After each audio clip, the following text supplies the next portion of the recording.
सो बच्चों we are starting with a partnership. अब partnership क्या होता है? पार्टनरशिप एक ऐसा बिजनेस है जिसमें टू या मोर देन टू पर्सन्स, मतलब दो या दो से ज़्यादा लोग एक एग्रीमेंट बनाते हैं जिसमें वो एक बिज़नेस करेंगे। द इम्पॉर्टेंट पॉइंट इज़ वो बिज़नेस करेंगे। वो एक चैरिटेबल बिज़नेस नहीं करेंगे, वो एक एनजीओ नहीं खोल रहे हैं, वो बिज़नेस कर रहे हैं जिसमें या तो उनको प्रॉफिट हो रहा है या उनको लॉस हो रहा है, और उस प्रॉफिट या उस लॉस को वो शेयर करेंगे एक एग्रीड रेशो में।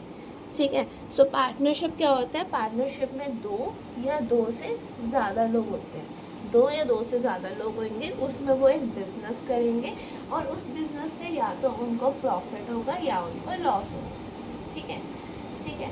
और अब जो वो प्रॉफिट और लॉस होगा, या तो हम जो भी दो लोग होंगे या तीन लोग होंगे या चार लोग होंगे, जितने भी लोग होंगे वो उस प्रॉफिट या लॉस को शेयर करेंगे, या प्रॉफिट होगा या लॉस होगा। तो वो जिस रेशो में उनको शेयर करेंगे वो होगी हमारी profit sharing ratio. Profit sharing ratio, ठीक है। जिस रेशो में वो लोग, जो वो दो या तीन या चार लोग जो पार्टनरशिप करेंगे, उस रेशो में, जिस रेशो में वो प्रॉफिट और लॉस को शेयर करेंगे उसको बोलेंगे प्रॉफिट शेयरिंग रेशो। और जो लोग पार्टनरशिप करेंगे, मैंने कहा दो तीन या चार लोग होंगे, उनको बोलते हैं हम पार्टनर्स, उनको हम पार्टनर्स बोलते हैं। ठीक है। So partnership is an agreement between two or more persons who do a business and share the profit and losses in the ratio। अब मैंने बोला ये प्रॉफिट शेयरिंग रेशो है, इसका नाम PSR होता है। PSR, ठीक है, इसका नाम PSR होता है। तो क्या हम इसमें सिर्फ प्रॉफिट शेयर करेंगे? नहीं, हम लॉस भी शेयर करेंगे।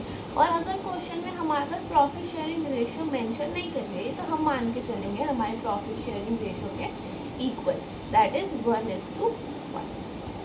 ओके। नाउ जो हमारा अब टॉपिक है वो है change in profit sharing ratio. What is change in profit sharing ratio? सबसे पहले हम मान के चलते हैं कि दो पार्टनर्स हैं, that is A and B। हम मान के चल रहे हैं A एंड B पार्टनर्स हैं और उनकी रेशो है 2:3। अब B ने कहा कि यार नहीं, हम ना एक काम करते हैं, हम ना अपने रेशो को चेंज कर लेते हैं 3:2 में। 3:2 में अब A और B, ठीक है।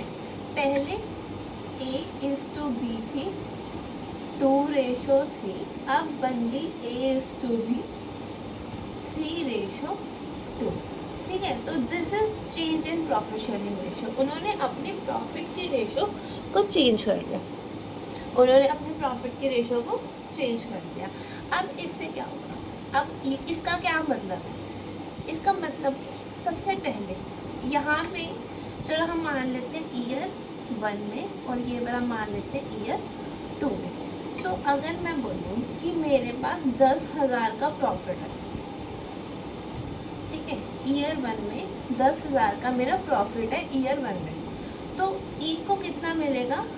10,000 का 2, इन दोनों का टोटल 5, दैट इज 4,000। और बी को कितना मिलेगा? 10,000 का 3:5, that is 6,000। This is on year 1। Year 1 में A को 10,000 का A को 4,000 मिलेगा और B को 6,000 मिलेगा। अब मैं बात करूँगी ईयर 2 की। ईयर 2 में भी 10,000 प्रॉफिट है और रेशो जो है वो है 3:2। तो A को मिलेगा 3/5, दैट इज 6,000 एंड B को मिलेगा 2/5, दैट इज 4,000। ये होगा ईयर 2 का प्रॉफिट डिवाइड। ऐसे हम डिवाइड करेंगे प्रॉफिट को, ठीक है। तो ईयर 1 में A को मिला 4,000 और ईयर 2 में A को मिला 6,000। ईयर 1 में B को मिला 6,000 और ईयर 1 में, ईयर 2 में B को मिला 4,000। ठीक है। तो इस टाइम पे और इस टाइम पे आप ही देखो, ईयर 1 में A को 4,000 मिल रहा था और फिर ईयर 2 में उसको 6,000 मिल रहा था, तो उसको 2,000 का फ़ायदा हुआ। उसको 2000 का फ़ायदा हुआ। With the change in profit sharing ratio उसको 2000 का फ़ायदा हुआ। सेम अगर मैं बी का कंसेप्ट लूँ तो बी को पहले तो 6000 मिल रहा था, लेकिन अब उसको 4000 मिल रहा है, तो उसको 2000 का लॉस हो रहा है। ठीक है, with the change in profit sharing ratio उसको लॉस हो रहा है। सो इसको क्या हो रहा है, ए को तो गेन हो रहा है, गेन, और बी को सैक्रिफाइस, बी सैक्रिफाइस कर रहा है और ए गेन कर रहा है। सो अगर अब मैं बात करूँ with change in profit sharing ratio, one partner will sacrifice and other will gain। ऐसा क्यों होता है? ऐसा क्यों होता है कि एक पार्टनर सैक्रिफाइस करता है और दूसरा गेन करता है? ऐसा क्यों? वाई? बिकॉज जो पार्टनर गेन करेगा तो वो देखो प्रॉफिट तो 10,000 ही था, लेकिन उन्होंने 2000 का गेन करा। कैसे करा? क्योंकि एक ने सैक्रिफाइस करा। सो एट वन टाइम एक हमेशा सैक्रिफाइस कर रहा होगा और एक हमेशा गेन कर रहा होगा। लेकिन अगर अब मैं मान के चलूँ कि मेरे पास 3, 4, 5, 6 पार्टनर्स हैं, सो मेनी पार्टनर्स हैं, तो अब क्या होगा? अब कितने सैक्रिफाइस करेंगे और कितने गेन करेंगे? देखो, हम सैक्रिफाइस भी टोटल उसी अमाउंट से करेंगे जितने अमाउंट से हम गेन करेंगे। ठीक है, so change in profit sharing ratio, change in profit sharing ratio क्या होता है? It leads to reconstitution, reconstitution, yes, it leads to reconstitution of agreement, partnership agreement. सबसे पहले जब हमने देखा कि पार्टनरशिप क्या होता है, सबसे पहले हमने देखा कि पार्टनरशिप क्या होता है। पार्टनरशिप क्या होता है?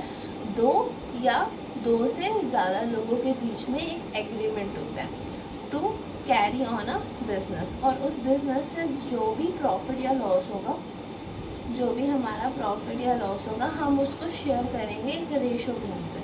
ये हमारा होता है पार्टनरशिप। इस जो एग्रीमेंट, ये जो एग्रीमेंट है, अगर इस एग्रीमेंट में हम रेशो को लेके कोई भी चेंज करें तो जो हमारा पुराना एग्रीमेंट था, दैट इज़ ओल्ड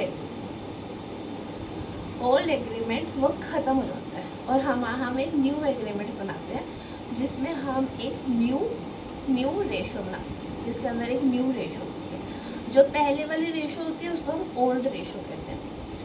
ठीक है, पहले वाली को हम ओल्ड रेशो कहते हैं, अब हम न्यू रेशो कहते हैं। लाइक अगर मैं इस क्वेश्चन में देखूँ, जो मेरा ये क्वेश्चन था, इस क्वेश्चन में 2:3 हमारी ओल्ड रेशो थी और 3:2 हमारी न्यू रेशो होती है। ठीक है, ये हमारी ओल्ड रेशो होती है, ये हमारी न्यू रेशो होती है। So now we have change in profit sharing ratio. What is it? A partnership is formed when 2 or more person agree to carry on a business to share the profits. अगर अब इस agreement में कोई भी change आएगा तो old agreement comes to an end and a new agreement is formed. So इस change की वजह से बिज़नेस मॉडिफाई हो जाएगा, लेकिन बिज़नेस हमेशा कंटिन्यू करेगा। लेकिन जो पार्टनरशिप एग्रीमेंट है उसका रिकॉन्स्टिट्यूशन आ जाएगा। तो what is reconstitution? Reconstitution is change in existing agreement and the change will results into a new agreement. So reconstitution का क्या मतलब होता है? रिकॉन्स्टिट्यूशन का क्या मतलब होता है कि ओल्ड एग्रीमेंट ख़त्म हो जाएगा और एक न्यू एग्रीमेंट बनाएंगे। तो अब ये कब होता है? अगर प्रॉफिट शेयरिंग रेशो चेंज हो जाएगी, अगर रेशो ही चेंज हो जाएगी तो हमारा पुराना एग्रीमेंट ख़त्म हो जाएगा और नया बनेगा। एडमिशन, अगर एक पार्टनर नया आएगा तो ओल्ड एग्रीमेंट तो 2 के बीच में होएगी ना वो रेशो, तो न्यू एग्रीमेंट आएगी क्योंकि वो रेशो 3 के बीच में आएगी। रिटायरमेंट में एक पार्टनर जब चला जाएगा, डेथ, जब एक पार्टनर की डेथ हो जाएगी। Amalgamation, when the 2 or more partners merge to have a new firm, तो ओल्ड एग्रीमेंट बंद हो जाएगा और न्यू एग्रीमेंट स्टार्ट हो जाएगा। So there are the five cases when reconstitution will take place: change in profit sharing ratio, admission, retirement, death, amalgamation. Okay, अब इस chapter में हम बात करेंगे change in profit sharing ratio. Change in profit sharing, बाकी सारे cases की हम बात नेक्स्ट चैप्टर्स में करेंगे। Now what is change in profit sharing ratio? इसमें क्या होता है, जो दो पार्टनर्स हैं, चलो मैं मान लेती हूँ 3 पार्टनर्स हैं, उनकी रेशो आपस में ही चेंज जाएगी, ना कोई नया पार्टनर आएगा, ना कोई पार्टनर जाएगा, ना किसी पार्टनर की डेथ होगी, ठीक है। मतलब ना तो एडमिशन होगा, ना रिटायरमेंट होगी और ना डेथ, ठीक है। तो जो आपस में ही एग्रीमेंट होएगा इन्हीं पार्टनर्स के बीच में कि हम रेशो को चेंज कर लेते हैं, that is change in profit sharing ratio. अब इसमें चेंज की वजह से एक पार्टनर सैक्रिफाइस करेगा और कोई पार्टनर गेन करेगा, तो इसलिए हमारे पास 2 और नए रेशोज आएंगे, that is sacrificing ratio and gaining ratio.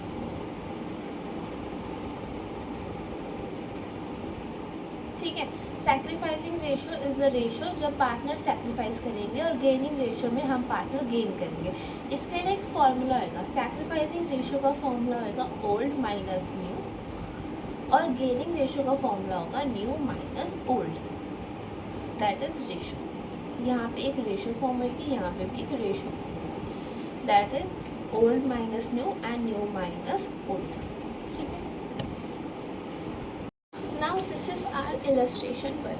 इस इलस्ट्रेशन में क्या है, 3 पार्टनर्स है, that is Bhim, Arjun and Nakul, जिनकी रेशो है 4:3:3 और 1 अप्रैल से उन्होंने कहा कि हम रेशो रखते हैं इक्वली। अब इसका कोई भी रीज़न हो सकता है, ठीक है, तो उन्होंने कहा कि हम इक्वली रेशो रखते हैं। सो अब हमें बताना है कि कौन सा पार्टनर कितना सैक्रिफाइस करेगा और कौन सा पार्टनर कितना गेन करेगा। तो सबसे पहले मैं अब भीम की बात करूँगी, ठीक है। भीम का पहले शेयर क्या था, 4:10, 4 + 3 + 3 दैट इज़ 10, 4:10 उसका शेयर था। बाद में उसका शेयर हो गया 1, 1 + 1 + 1 3, ठीक है। अब मैं बात करूँगी अर्जुन की, तो अर्जुन का पहले था 3/10, बाद में उसका हो गया 1/3। नकुल का पहले था 3/10, 3/10 माइनस 1/3, दैट इज़ बाद में उनका, क्योंकि बाद में उनका शेयर इक्वल हो गया था, ठीक है। सो अब मेरे को आपको इसका एलसीएम लेना है, 30, 10, 3 12, 10, 2:30, 30, 3 9 minus 10 that is minus 1/10, 30, 9:10 he minus 1/10 minus और 30 आएगा, हाँ 30 आएगा यहाँ पे 30 आएगा, ठीक है। सो भीम का 2/30 आया, अर्जुन का -1/30 आया, नकुल का -1/30 आया। अब मैंने ये क्या करा, पहले अब मैं डायरेक्ट, अगर टीचर्स क्या बोलते हैं कि पॉजिटिव आया है तो ये तो सैक्रिफाइस कर रहे हैं और मैं नेगेटिव आया तो ये दोनों गेन कर रहे हैं, ठीक है। ये आप एक बार इसको ऐसे याद कर सकते हो कि आपका यहाँ पॉजिटिव आ रहा है तो आप सैक्रिफाइस कर रहे हो, लेकिन माइनस में आ रहा है तो आप गेन कर रहे हो, ठीक है। लेकिन इसके पीछे का कॉन्सेप्ट क्या है, तो हम इसके पीछे का कॉन्सेप्ट समझते हैं। इधर हमने क्या करा, 4/10 में से -1/3 करा, और 4/10 क्या है, ओल्ड, और 1/3 क्या है, न्यू। तो हमने क्या करा, ओल्ड माइनस न्यू करा, ठीक है। हमने क्या करा, old share minus new share, ठीक है। तो पहले भीम की बात करते हैं। भीम पहले 4/10 कमा रहा था और अब वो 1/3 कमा रहा है, तो उसने क्या करा, 2/30 का सैक्रिफाइस करा, बिकॉज जो हमारी सैक्रिफाइसिंग रेशो थी, हमने जो सैक्रिफाइसिंग रेशो पढ़ी थी वो यही थी कि ओल्ड माइनस न्यू। तो यहाँ पे जो सैक्रिफाइस आएगा वो पॉजिटिव आएगा, तो हमें इससे पता चलता है कि वो 2/30 का सैक्रिफाइस कर रहे हैं। सेम कंसेप्ट से हमें ये पता चलेगा कि अर्जुन 1/30 का गेन करेगा और नकुल भी 1/30 का गेन करेगा। ये तुम्हारे क्वेश्चन का आंसर है। This is your answer to the question, जो इलस्ट्रेशन 1 है उसका आंसर है। This is illustration number 2। Illustration number 2 में क्या बोला हुआ है कि ABC पहले 3:1 में शेयर कर रहे हैं, लेकिन वो फ्यूचर में, ये ओल्ड रेशो है और उनकी ये न्यू रेशो है, ठीक है। तो फ्यूचर में वो 2:2:1 में शेयर कर रहे हैं, ठीक है। तो अगर अब मैं बात करूँ A की, तो पहले उसका शेयर था 3/6, बाद में उसका शेयर हो गया 2/5, दैट इज़ नीचे 30 आएगा, 15 माइनस 6 12, तो 3/30। बी की बात करेंगे 2/6 माइनस में 2/5, 30, 5 10, 10 माइनस 12 दैट इज़ माइनस 2/30। और सी की बात करेंगे तो 1/6 minus 1/5, 30, 5 minus 6 that is minus 1/30। I hope तुम्हें ये समझ आया होगा कि मैंने यहाँ पे ये माइनस करके कैसा है। अगर तुम्हें ये नहीं समझ आया तो तुम मुझे बता देना, मैं तो इसको नेक्स्ट वीडियो में समझा दूँगी, ठीक है। अगर तुम्हें ये समझ नहीं आया होगा कि मैंने यहाँ पे 5 6 यहाँ पे 10 12 कैसे आया, ठीक है, क्योंकि बेसिक मैथ्स है जो हमने प्रीवियस क्लासेस में कर रखे हैं। सो यहाँ पे ये पॉजिटिव आया, यहाँ पे तो ये नेगेटिव आया, तो मैं कह सकती हूँ यहाँ पे इसने गेन करा ए ने और इन दोनों ने सैक्रिफाइस, नहीं सॉरी, यहाँ पे इसने सैक्रिफाइस करा है और यहाँ पे इन दोनों ने गेन करा। अब मैं ऐसा क्यों कह रही हूँ, इसके पीछे का मैंने कॉन्सेप्ट समझाया था। बिकॉज हम सैक्रिफाइसिंग रेशो में जो रेशो जब हम लेते हैं तो हम उसमें क्या करते हैं, old share minus new share करते हैं, जो हमने इस क्वेश्चन में करा है। तो जहाँ भी पॉजिटिव आएगा वहाँ हमारा सैक्रिफाइस आएगा, जहाँ भी नेगेटिव आएगा वो हमारा गेन आएगा, ये ठीक है। तो इसके पीछे का कॉन्सेप्ट क्या है, ये कॉन्सेप्ट है, ओके। और अब इसके साथ मैं तुम्हें 2-3 चीज़ें बताना चाहती हूँ। सबसे पहली एक चीज़ समझो, मैंने तुम्हें बताया कि change in profit sharing ratio, अगर हम प्रॉफिट शेयरिंग रेशो को चेंज करेंगे तो उससे क्या होगा, रिकॉन्स्टिट्यूशन होगा, ठीक है। उससे क्या होगा, रिकॉन्स्टिट्यूशन होगा। जो पुराना एग्रीमेंट है, ओल्ड एग्रीमेंट बंद होएगा और एक न्यू एग्रीमेंट फॉर्म होएगा। सो द क्वेश्चन अराइजेस कि रिकॉन्स्टिट्यूशन होगा क्यों, जो पार्टनर्स है वो क्यों रेशो चेंज कर रहे हैं, जो रेशो है वो क्यों चेंज करना चाहते हैं। इसका सिर्फ एक ही रीज़न है, कुछ भी रीज़न हो सकता है, मतलब कोई एक रीज़न नहीं है। 2 पार्टनर हैं, वो पहले काम करते हैं 5:2 में, फिर उन्होंने सोचा कि यार नहीं, जो बी है, अच्छा 5:2 का क्या मतलब है कि अगर प्रॉफिट, जितना भी प्रॉफिट है, एक्स अमाउंट का प्रॉफिट है, तो उसका 5% इतना इसको मिल रहा है और 2/7 बी को मिल रहा है। अगर एक्स प्रॉफिट है तो उसका 5/7 ए को मिल रहा है और उस एक्स प्रॉफिट का 2/7 बी को मिल रहा है, इसका ये मतलब है। तो उन्होंने क्यों डिसाइड करा कि चेंज करें, कि ए ने सोचा कि मैं इतना ज़्यादा प्रॉफिट ले रहा हूँ तो बी इतना कम प्रॉफिट ले रहा है। सो अब हो सकता है कि बी ज़्यादा काम कर रहा हो और हो सकता है ए को कम टाइम मिल रहा हो इस बिज़नेस के लिए, इसलिए उन्होंने कहा कि हम चेंज करके इक्वल कर देते हैं। और इक्वल भी नहीं, कोई भी रेशो हो सकती है, 3:2 हो सकती है, 5:9 हो सकती है, कुछ भी रेशो हो सकती है, ठीक है। सो जो रीज़न है प्रॉफिट शेयरिंग रेशो को चेंज करने का रीज़न कुछ भी हो सकता है वो ज़्यादा टाइम डिनोट कर रखे हो सकता है टाइम की वजह से हो सकता है कैपिटल की वजह से हो, या कोई भी XYZ रीज़न हो सकता है, ठीक है। तो अभी तक हमने चैप्टर में क्या पढ़ा, अगर मैं तुम्हें समझाऊं तो सबसे पहले मैंने तुम्हें ये बताया कि पार्टनरशिप क्या होता है। पार्टनरशिप क्या होता है, 2 या 2 से ज़्यादा लोग एक बिज़नेस फॉर्म कर रहे होते हैं, उसके बाद जो प्रॉफिट आता है, लॉस आता है, वो उसको एक रेशियो में डिवाइड करते हैं। और हमने पढ़ा अगर वो रेशो चेंज आएगी तो उसको बोलते हैं रिकॉन्स्टिट्यूशन। और रिकॉन्स्टिट्यूशन का क्या मतलब है कि जो ओल्ड एग्रीमेंट है वो बंद हो रहा है और एक न्यू एग्रीमेंट फॉर्म हो रहा है, ठीक है। अब ये रिकॉन्स्टिट्यूशन 5 रीजंस की वजह से हो सकता है, that is change in profit sharing ratio, admission, retirement, death and amalgamation. ये हमारे पास टोटल 5 रीजंस आएंगे जो मैंने तुम्हें नोट्स में से भी समझा दी। उसके बाद मैंने क्या बताया तुम्हें, ओल्ड रेशो जो पुरानी रेशो होती है और न्यू रेशो जो दोबारा रिकॉन्स्टिट्यूशन के बाद फॉर्म होगी। और अगर मैं इन दोनों को माइनस कर दूँ तो यहाँ पे आ जाती है हमारी सैक्रिफाइसिंग रेशो। अब इन दोनों को तुम क्रिस क्रॉस कर दो, न्यू माइनस ओल्ड कर देंगे हम, तो गेनिंग रेशो होती है। अब जितने शेयर से हम गेन कर रहे हैं उतने ही शेयर से हम सैक्रिफाइस भी कर रहे होंगे। और यहाँ पे हमारे पास 2 और रेशो आ जाती है, सैक्रिफाइसिंग रेशो और गेनिंग रेशो, ठीक है। इतना मैंने तुम्हें इस चैप्टर में समझा दिया। और इसके साथ हमने 2 इलस्ट्रेशंस भी कर ली हैं, that is illustration number 1 and 2। Okay, so now you can do the question 1 and 2 both from this. So देखो अब हम चलते हैं नेक्स्ट टॉपिक पे। दैट इज़ जब हमने प्रॉफिट शेयरिंग रेशो में चेंज करा तो हमारी कुछ ना कुछ एडजस्टमेंट्स आई होंगी, बिकॉज हमने बुक्स ऑफ अकाउंट्स मेंटेन करे हैं। तो उसमें क्या क्या एडजस्टमेंट्स हमने करनी होती है इस टाइम पे। सबसे पहला आता है सैक्रिफाइसिंग एंड गेनिंग रेशो, जो हम ऑलरेडी समझ चुके हैं। और उसके बाद हमारे पास आते हैं ये सब। गुडविल आता है, गुडविल को भी हम समझते हैं। Reserves and accumulated profits. Reserves क्या होते हैं? जो हम प्रॉफिट्स में से पैसा निकाल के रखते हैं for our difficult times. Revaluation of assets and liabilities की, एसेट्स और लाइबिलिटीज़ में क्या चेंज आ रहा है, वैल्यू एसेट्स की बढ़ रही है, कम हो रही है, लाइबिलिटीज़ हमारी कम हो रही है और बढ़ रही है, वो सब हम इसमें करेंगे। और एडजस्टमेंट ऑफ कैपिटल, हो सकता है एक दो पार्टनर में से एक पार्टनर ज़्यादा कैपिटल लेकर आया हो, तभी उसकी रेशो बढ़ी हो, ठीक है, तभी उसने गेन करा हो, तो इसमें वो हम यहाँ पे करेंगे, ठीक है।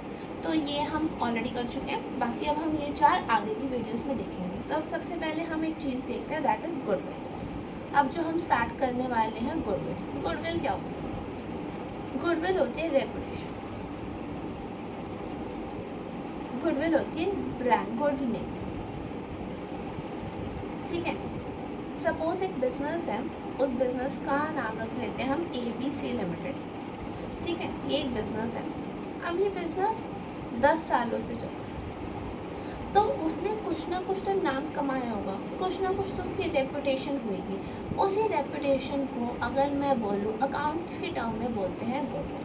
The reputation of this business in accounts term called the goodwill. Okay, so goodwill क्या होता है? Goodwill is the probability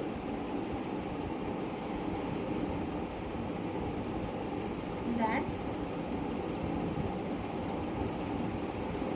all customers will resort to old please. मतलब गुडविल क्या है? गुडविल वो प्रोबेबिलिटी है कि जो तुम्हारे पुराने कस्टमर्स हैं ना, जो तुम्हारे पुराने कस्टमर्स हैं, जो तुम्हारे पास आते हैं, वो तुम्हारे पास ही आएंगे, चाहे कुछ मर्जी हो जाए। वो तुम्हारे से ही प्रोडक्ट लेंगे, तुम्हारी ही कंपनी में आएंगे, तुमसे ही सर्विस लेंगे। That is goodwill. Goodwill is the probability that all customers will resort to old place. Goodwill क्या होता है? Extra profit.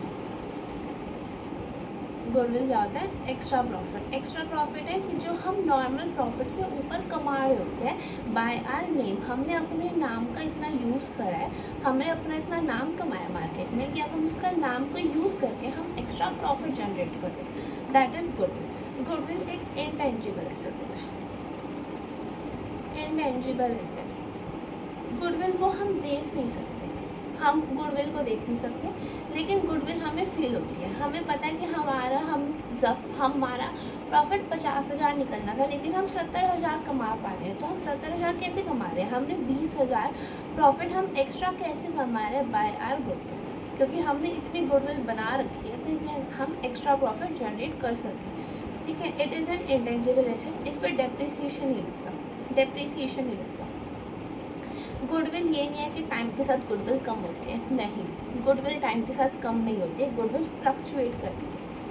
गुडविल क्या करती है? फ्लक्चुएट करती है। आज तुम्हारी गुडविल ज़्यादा है, लेकिन कल तुम्हारी कोई सर्विस ऐसी चलेगी तो तुम्हारी गुडविल कम हो जाएगी। आज तुम्हारी गुडविल बहुत ज़्यादा, मार्केट में बहुत नाम है तुम्हारा, लेकिन कल को क्या हुआ, तुमने किसी कस्टमर के साथ गलत बिहेव कर दिया तो तुम्हारी गुडविल कम हो जाएगी। आज तुम्हारी गुडविल ज़्यादा, कल को तुमने ये हुआ कि तुमने सोसाइटी में बहुत ज़्यादा पॉल्यूशन कर दिया, तो जो लोग को बहुत ज़्यादा कंसर्न है सोसाइटी से लेके, उनकी वजह से तुम्हारी गुडविल नीचे गिर जाएगी, तुम्हारा नाम नीचे गिर जाएगा। So goodwill will always fluctuate. Depreciation नहीं लगता गुडविल पे, गुडविल फ्लक्चुएट करती है। गुडविल एक एसेट है तुम्हारी, लेकिन फिर भी उस पर डेप्रिसिएशन नहीं लगता, because it is not a tangible asset, it is an intangible asset. That is the concept for goodwill. Now goodwill is of 2 types, that is purchased and self generated, ठीक है। गुडविल 2 टाइप्स की होगी, purchase और self generated. Purchase goodwill वो होती है जैसे आपने एक बिज़नेस परचेज़ करा, हमने एक बिज़नेस परचेज़ करा तो उस बिज़नेस के साथ हमने उसकी एसेट भी ली, हमने उसकी लायबिलिटी भी ली, साथ में हमने उसकी गुडविल भी ली, हमने उस बिज़नेस की गुडविल भी ली। अब वो जो बिज़नेस हमने परचेज़ करा वो बहुत टाइम से एग्जिस्ट कर रहा होगा मार्केट में, तो उसने कुछ ना कुछ नाम कमाया होगा, तभी हमने वो बिज़नेस परचेज़ करा। तो वो जो उसने नाम कमाया दैट इज़ परचेज गुडविल। उसने नाम कमाया बिज़नेस ने, हमने वो बिज़नेस ही ख़रीद लिया, तो हमने गुडविल भी ख़रीद ली, ठीक है। सेल्फ जनरेटेड इज़ हमारा एक बिज़नेस है, हमने बहुत सालों तक काम करा, हम लगा लेते हैं हमने 15 सालों काम करा, तो वो जो 15 सालों में हमने जो काम करा है ना, वो हमारे गुडविल। हमने 15 सालों उस बिज़नेस में काम करा, तो हमने गुडविल जनरेट करी, that is self generated goodwill. Purchase goodwill, जो हमने गुडविल परचेज करी क्योंकि हमने बिज़नेस परचेज करा, तो बिज़नेस के साथ हमारे साथ गुडविल भी आ गई। सेल्फ जनरेटेड, वो गुडविल जो हमने खुद कमाई by the way of time, हमने टाइम के साथ खुद अपना नाम कमाया, that is self generated goodwill. So हम सबसे पहले परचेज गुडविल की बात करेंगे।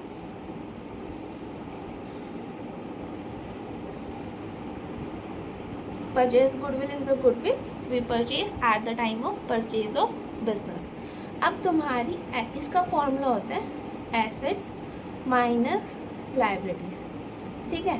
तुमने जितनी भी एसेट्स ली है, ऊपर से तुमने जितनी भी लायबिलिटी ली है, ठीक है, तो तुम्हारा इसके ये होता है तुम्हारा परचेज कंसिडरेशन।